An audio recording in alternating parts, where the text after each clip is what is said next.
menyetop atau langsung bisa interupsi pas dokter bicara ada apa-apa. Dok, tolong diginikan, tolong ulang, ya itulah. Lebih baik begitu nanti ya.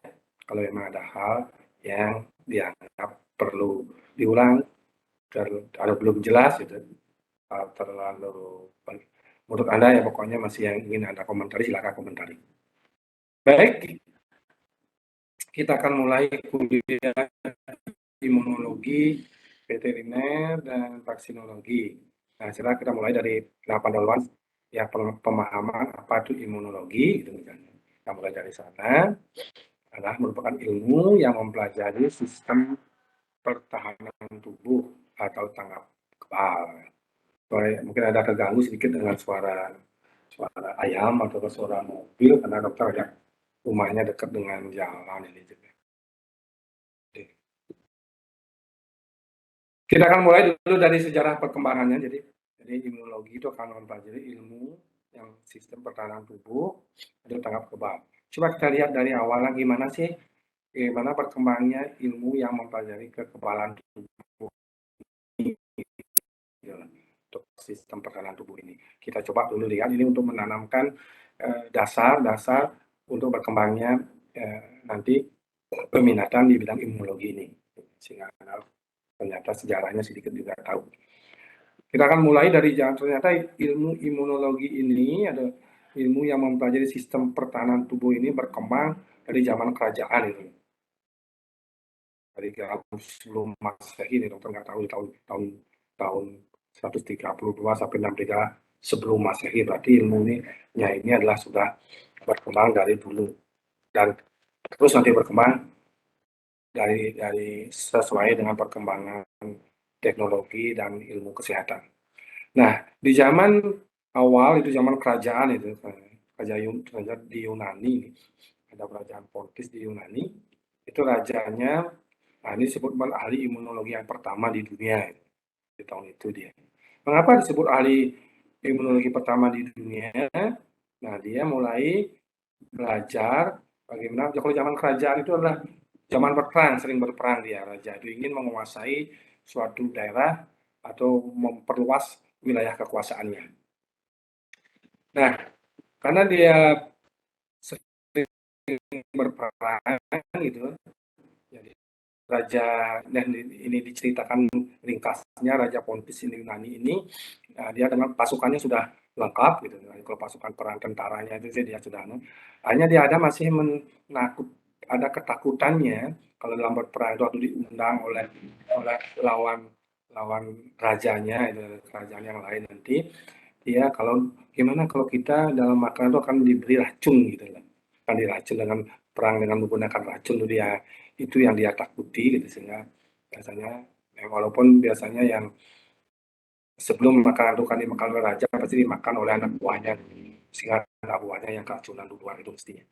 Nah, tapi dia sendiri pingin supaya tidak mati kalau diracun gitu. Dari itu dia mulai belajar mengebalkan dirinya dengan cara memakan racun dikit demi sedikit gitu lah ceritanya, sedikit demi sedikit, sehingga akhirnya dia menjadi kebal terhadap racun, ya, kebal dengan racun akhirnya dia. Nah, cara ini dikenal dengan nama mitradatisme. Tapi nanti jangan dicoba, jadi saya di rumah Anda mahasiswa nanti coba-coba juga, ini ada ilmu yang begini, kita coba makan racun dikit demi dikit nanti. Jangan nanti belum menyarankan karena racun, nanti kita dengan cara lain untuk memperkebal dengan kemana arah dari tahap ini nanti kan berkembang ke ilmiah. Nah, itu dulu kan belum ke ilmiah dia dengan cara seperti itu.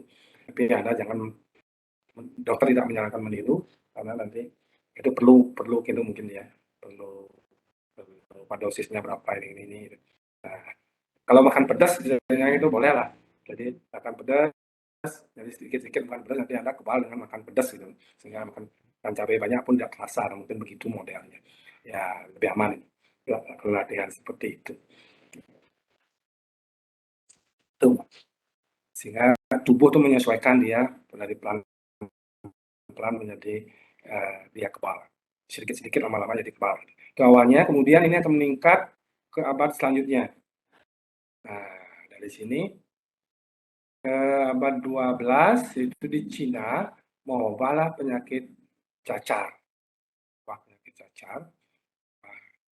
Nah, karena munculnya wabah penyakit cacar ini,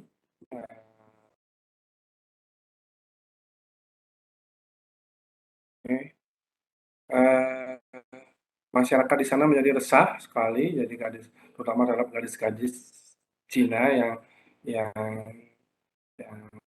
kulitnya mulus gitu, akhirnya berubah menjadi cacat karena adanya serangan wabah cacar. Nah, belajar dari itu, dari uh, informasi dari Raja Potis itu, jadi di sini akhirnya sedikit demi sedikit gitu ya, di cairan kita itu dioleskan pada orang yang sehat gitu. Dengan harapan itu meniru ilmunya dari Pontis itu, dari pengalaman Pontis itu. Nah, jadi kuman cacar dari penderita yang tidak bergejala itu dia ambil dan dioleskan pada orang-orang yang sehat. Itu dengan harapan itu lama-lama orang yang sehat itu akan kebal terhadap cacar. Ternyata itu bisa berhasil, artinya bisa mengatasi walaupun belum sempurna karena masih tradisional sih berusaha mengatasi. Nah, kemudian terus di 18 itu wabah cacar terus melanda dunia begitu. Nah, itulah sejarah itu ternyata tonggak yang pertama itu menjadi inspirasi untuk generasi selanjutnya.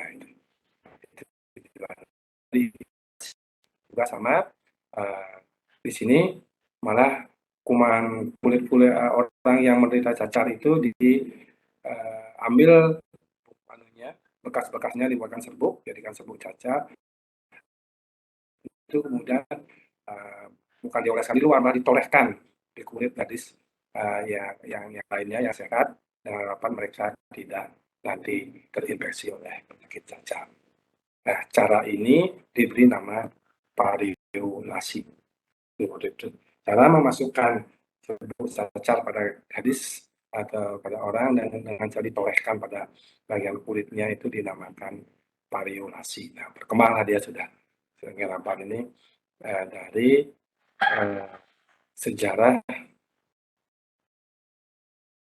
mitradisme itu, mitradatisme yang tadi ada di sejarah ini, mitradatisme ini kita berkembang sekarang akan menjadi variolasi.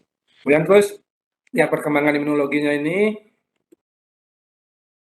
mulai Edward Jenner, gitu. Jenner ini sudah mulai mahasiswa kedokteran ini sudah mulai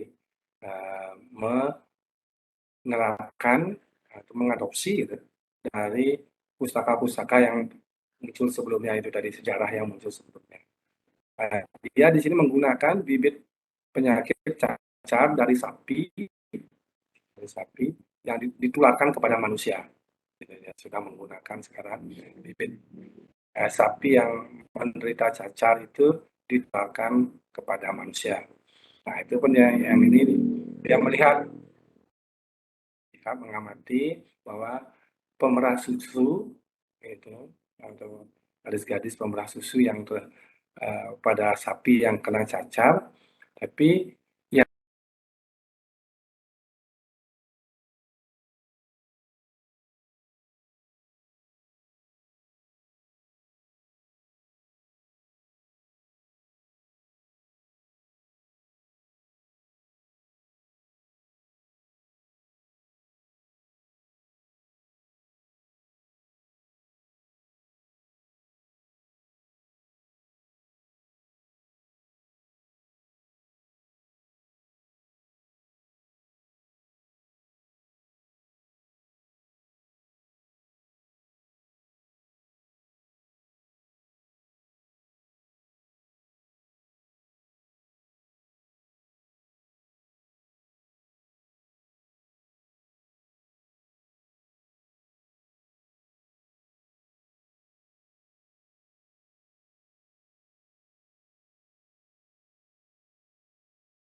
masyarakat. Masih sekarang pun masih ada masyarakat yang takut itu divaksin, seperti pasien dokter dengar di TV itu di Jawa mana, Jawa Tengah atau Jawa apa itu, sekian ribu, puluhan ribu vaksin itu expired gitu, tidak bisa digunakan karena masyarakatnya tidak invest untuk divaksin atau masih masih menolak untuk divaksin. Saya takut kalau divaksin itu akan bisa sakit dan lain sebagainya, karena mungkin pemahamannya itu tidak dia mengerti.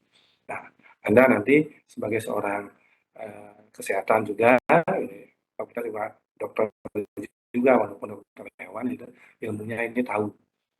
Dan mulai dari sini istilah vaksinasi itu muncul. Dari kata pakar, Pak, itu berarti sapi karena dia mengambil kuman sapi yang disuntikkan kepada orang. Muncullah istilah yang Anda sudah tahu, vaksinasi itu ukur fakta berarti sapi. Berkembang lagi sekarang sudah menuju ke tahap yang ilmiah ya. Nah, sekarang supaya aman ke taraf ini. Louis Pasteur, ya mungkin sudah tahu nih dulu waktu SMA dapat itu. Nah, ini sudah mulai menggunakan bibit penyakit yang dilemahkan terlebih dahulu. Sudah ya, jadi kalau tadi masih langsung aja diambil, ditorehkan, cuma diambil disuntikan itu tanpa melalui proses apa namanya keterlibatan inovasi gitu. Nah, ini mulai keterlibatan inovasi dari Louis Pasteur. Dia itu menggunakan bibit penyakit yang sudah dilemahkan terlebih dahulu. Nah, ini juga terinspirasi nah, sebenarnya secara tidak sengaja ya itu sebagai mulai peneliti di lab gitu. Wah, karena sudah mulai ini ilmiah, dia mulai ingin tahu dia sifat-sifat dari kuman itu menggunakan kuman. Di sini kebetulan yang dia gunakan adalah kuman Pasteurella aseptica. Ini kuman pada unggas ini adalah kolera ayam itu. Nah, ilmu kedokteran dengan ilmu kedokteran manusia dan kedokteran hewan itu tidak jauh berbeda. Mereka juga karena menggunakan dalam penelitian menggunakan uh, hewan. Nah, dia mengoleksi ke kolera ayam, kuman Pasteurella aseptica.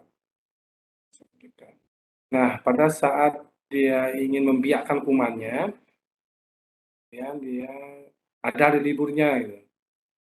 Yang ada di liburnya, dia tinggal liburan, setelah dia datang lagi ke sana, ternyata kuman yang ganas itu setelah didiamkan, di sel itu menjadi tidak ganas lagi gitu, hilang keganasannya.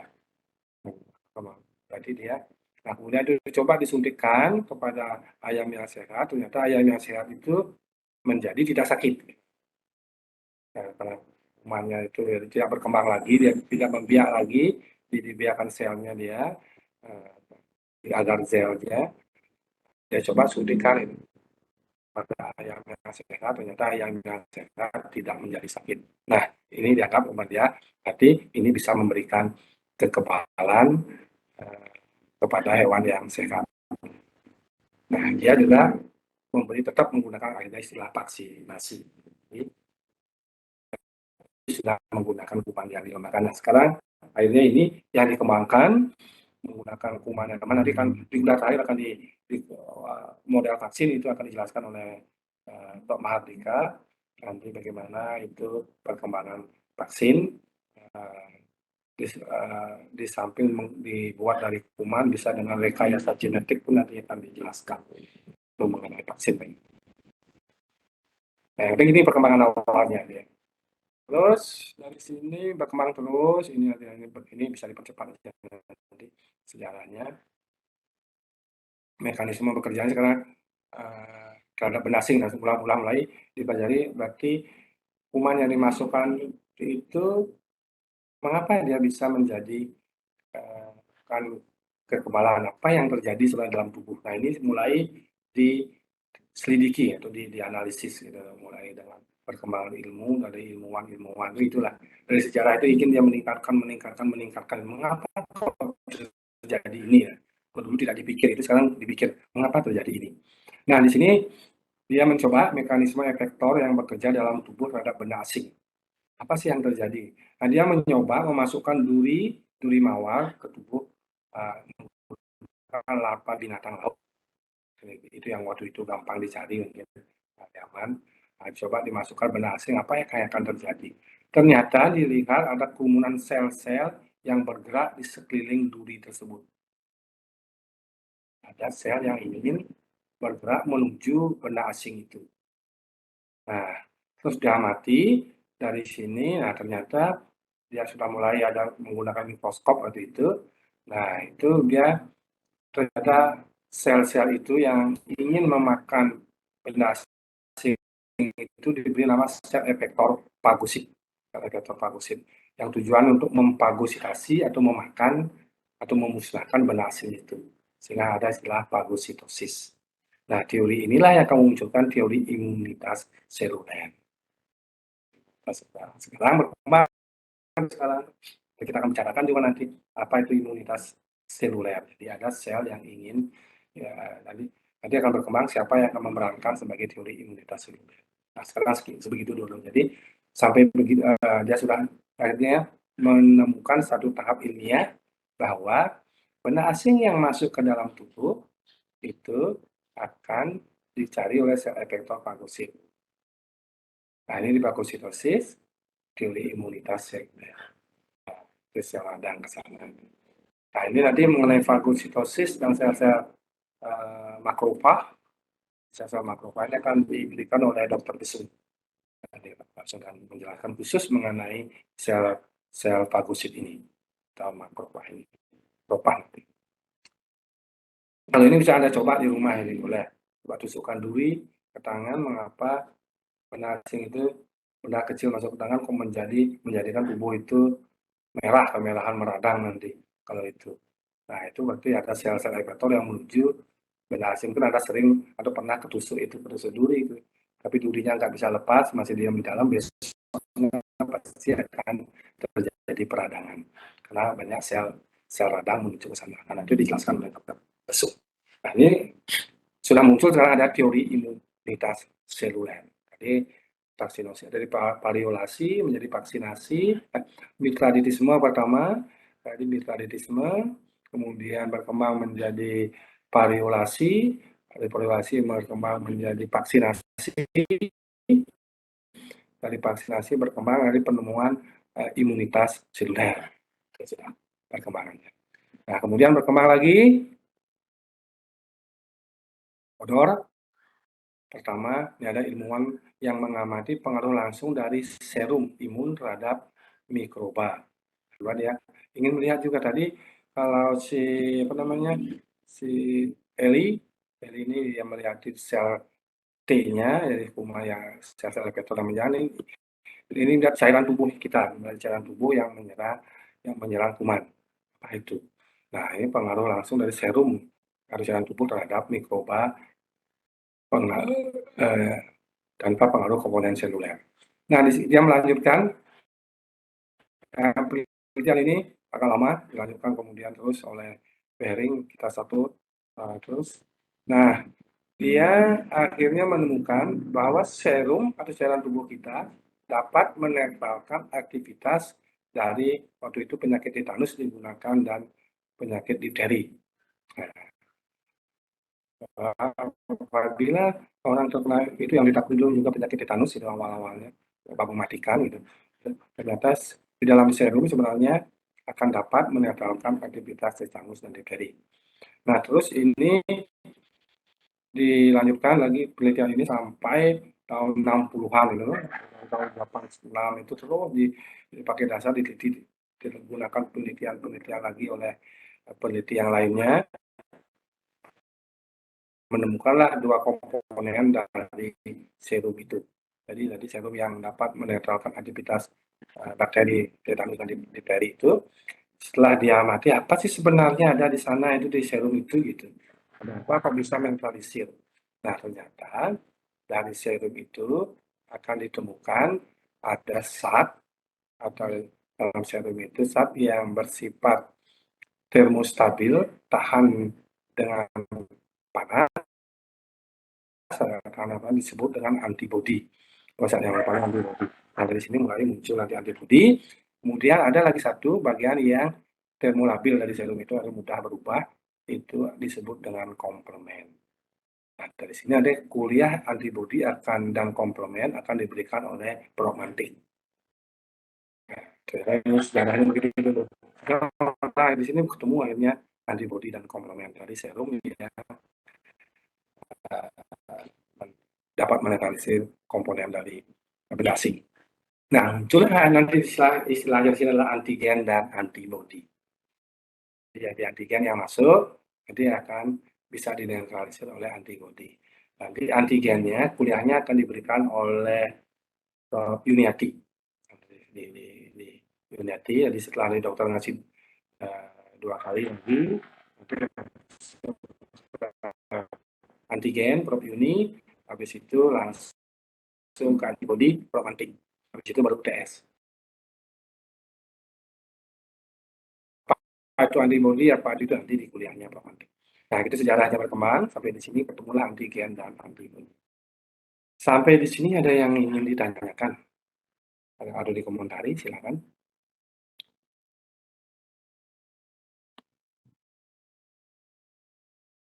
Sambil istirahat sebentar, kalau mau ada yang ingin komentar, silakan.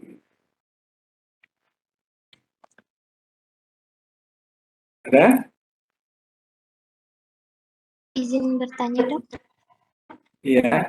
Iya, Dok. Tadi saya kurang dengar mengenai ini, Dok, yang antigen dan antibodi itu tadi gimana ya maksudnya? Ini jadi berkembang dari tadi teori-teori ada benda asing yang masuk ke dalam tubuh, tapi benda asing yang masuk ini belum diberi istilah, ya ini hanya benda asing gitu. Nah, kemudian muncul teori, ada lagi orang lain yang meneliti nih si Podor sampai dengan Bordet, nanti Bodor, kemudian Bering, kita 1 sampai Bordet ini ingin melihat cairan tubuh kita, kemampuan cairan tubuh kita untuk menetralisir mikroba yang masuk ke dalam tubuh. Nah, dia bisa, apakah dalam cairan tubuh kita bagaimana bisa menetralisir mikroba dalam tubuh. Nah, dalam penelitian-penelitiannya dia ini dari tahun 86 dari Podor dilanjutkan oleh kita 1 dan ini menemukan ternyata dalam serum darah itu dapat menetralkan aktivitas dari bakteri, tetanus, dan difteri. Nah, dan setelah diamati, apa sih sebenarnya yang terdapat dalam serum itu? Ternyata dalam serum itu terdapat 2 zat. Yang satu bagian, 2 bagian, satu bagian yang bersifat termostabil, jadi lebih tahan dengan panas, yaitu yang disebut dengan antibodi. Kemudian ada bahan yang tidak tahan dengan panas, itu disebut dengan komplement. Nah, apa itu antibodi? Apa itu komplement? Bagaimana kerjanya dia? Nanti akan diberikan kuliah khusus oleh Prof. Mantik. Nah, ini mengenai benda asing yang masuk ke dalam tubuh itu, baik itu duri, baik itu ini ada kuman, tetanus, dan difteri itu disebut dengan antigen. Nanti disebut dengan antigen. Nah, apa itu antigen dan bagaimana syarat-syarat antigen itu dan lain sebagainya, nanti akan diberikan kuliah oleh Prof. Yuniati Kencana. Nah, itu. Nah, ini karena sejarah nih biar Anda mengenalnya dulu. Nah, di situ dari tahun-tahun ini muncullah istilah antigen dan antibodi. Tapi nanti apa itu antigen dan bagaimana itu antibodi dan apa yang menyusun, apa fungsinya nanti itu dikuliahkan khusus oleh Prof. Yuni dan Prof. Mantik. Begitu ya? Bisa paham? Paham, Dok. Terima kasih, Dok. Oke. Oke, kita akan lanjutkan. Pelan-pelan aja.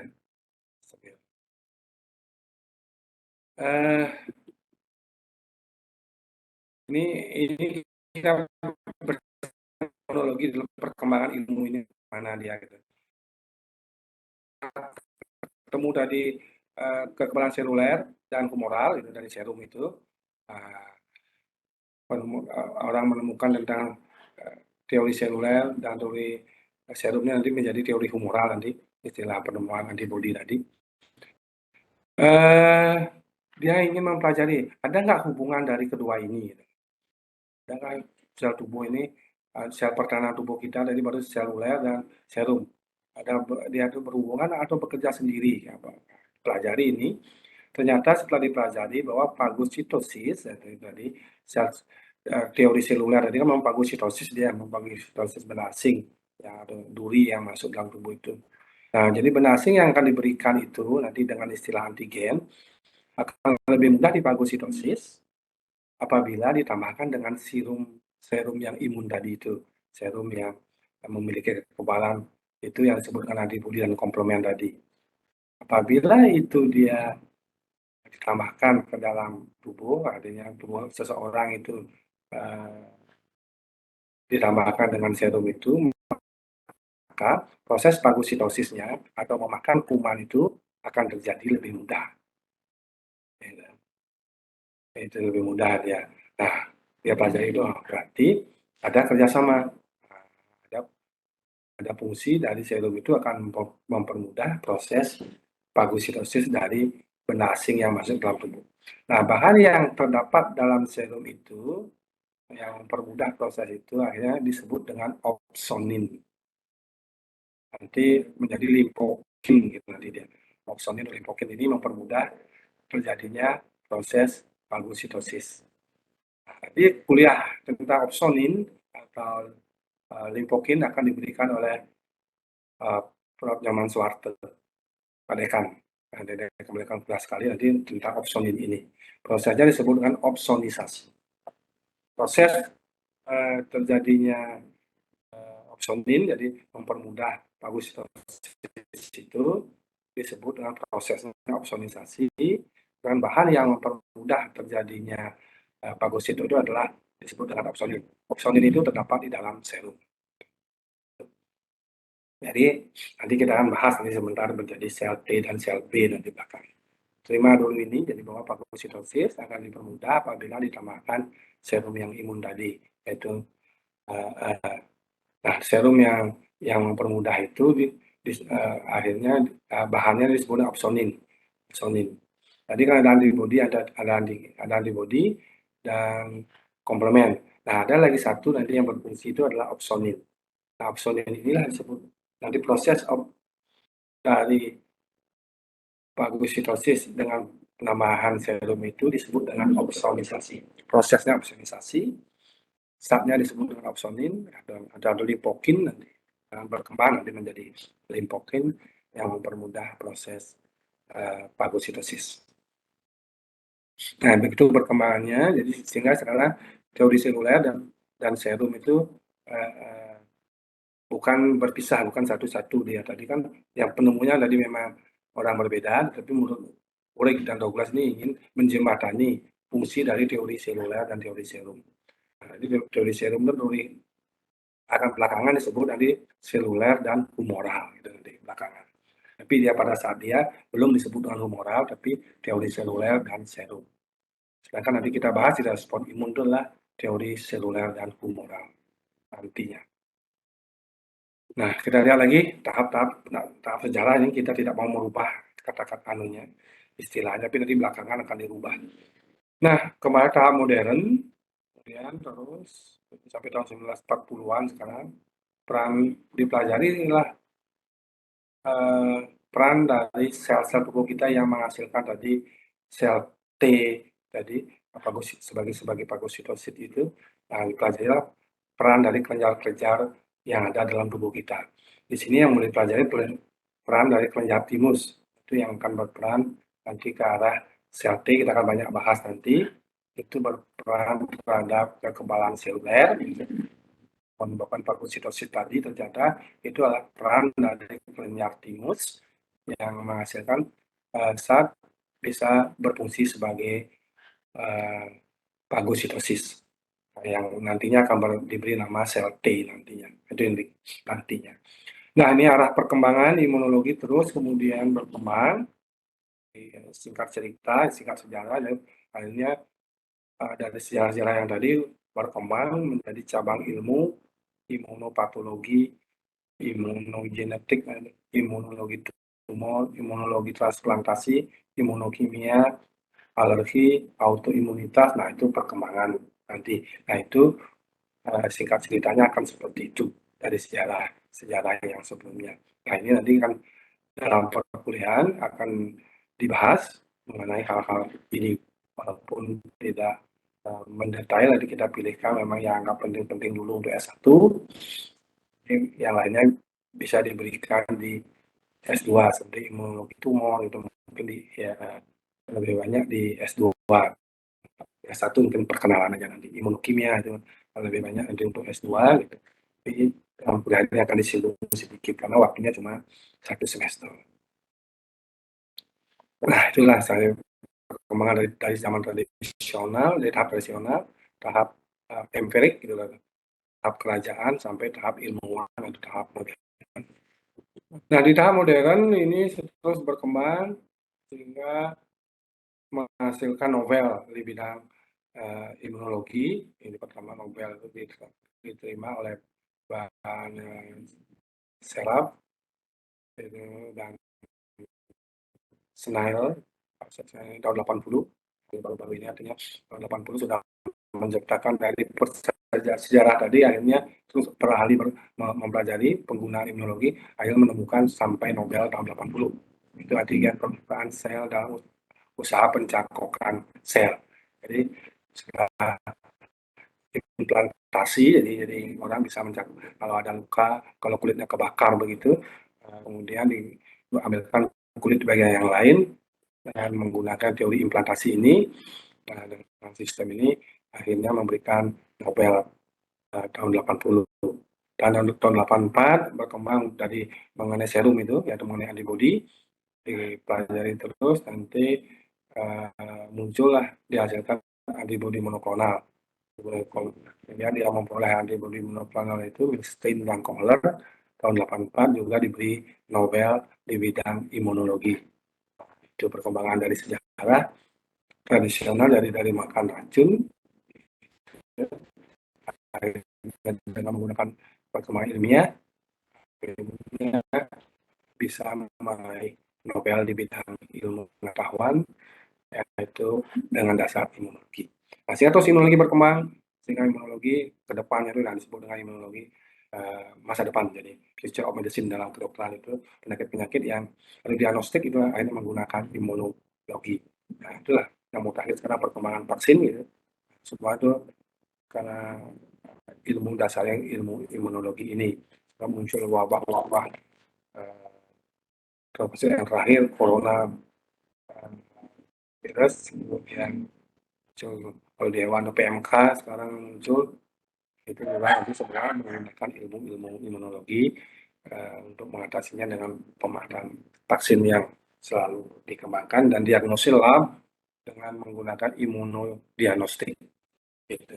Jadi sehingga diketahui bahwa penyebabnya adalah reaksi antigen dan antibodi.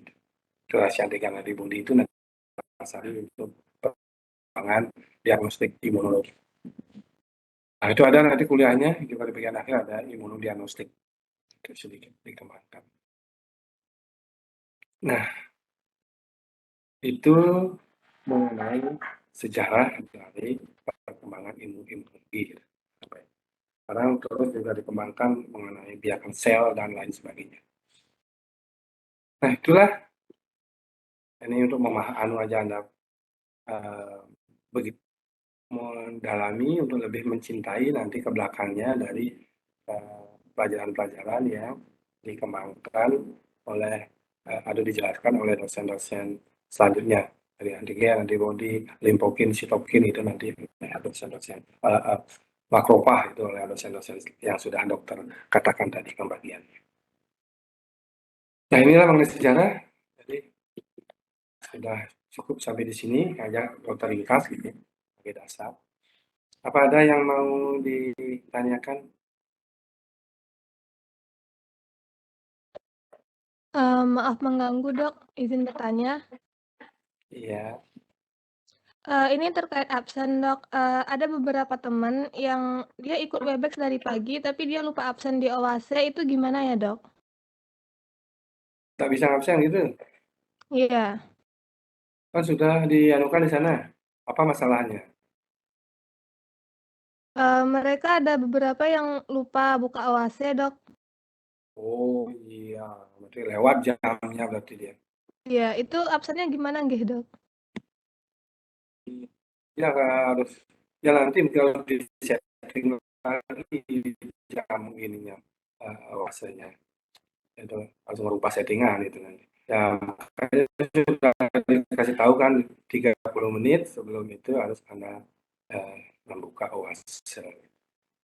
Itu jadinya. Nah, kalau sudah diumumkan di sana nih, di OAS ada yang harus dilihat di OAS nanti. Belum diubah nanti jangan untuk hari ini udah bisa absen. Nggih, Dok. Makasih, Dok. Nah, dicatat saja orang-orang yang gini dulu. Anda boleh catat dulu yang belum bisa ngabsen kortinya. Nanti siapa-siapa yang ada orangnya tapi belum absen. Jadi ingat nanti di awal itu dokter sudah kasih sebelum mulai pun sudah bisa ngabsen sepertinya itu sampai dengan 30 menit perkuliahan. Nah, nanti kita akan dari sejarah itu kalau tidak ada yang bertanya kita akan lanjut dulu sebagai materi sistem imunitas atau respon imun. Ini lanjutannya. Ada yang tanyakan ya tadi sebelum kita akan mulai ke materi respon imun?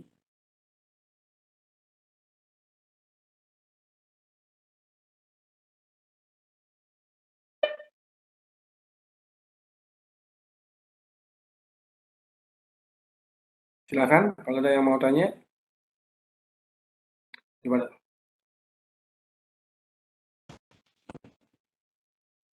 Kami dokter mau lihat OAS-nya dulu coba.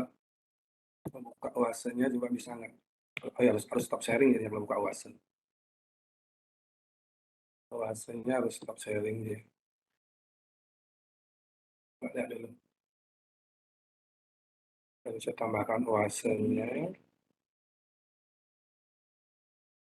OAS-nya ditambahkan.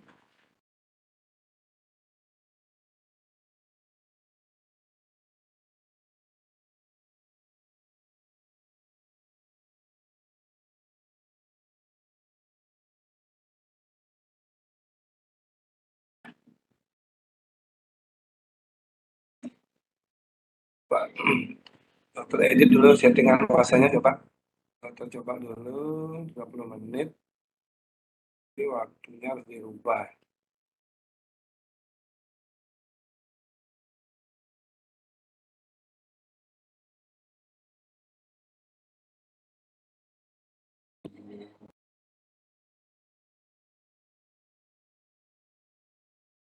Sen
'Coba lihat dari jamnya, memang sudah lewat ya.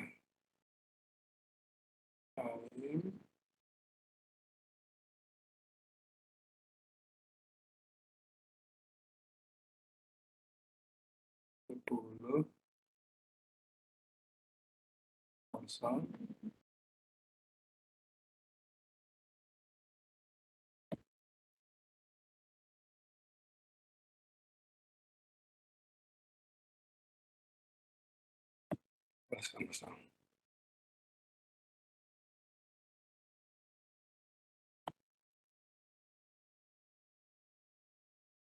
Nah, coba sudah buka temennya, dokter sudah ubah jamnya.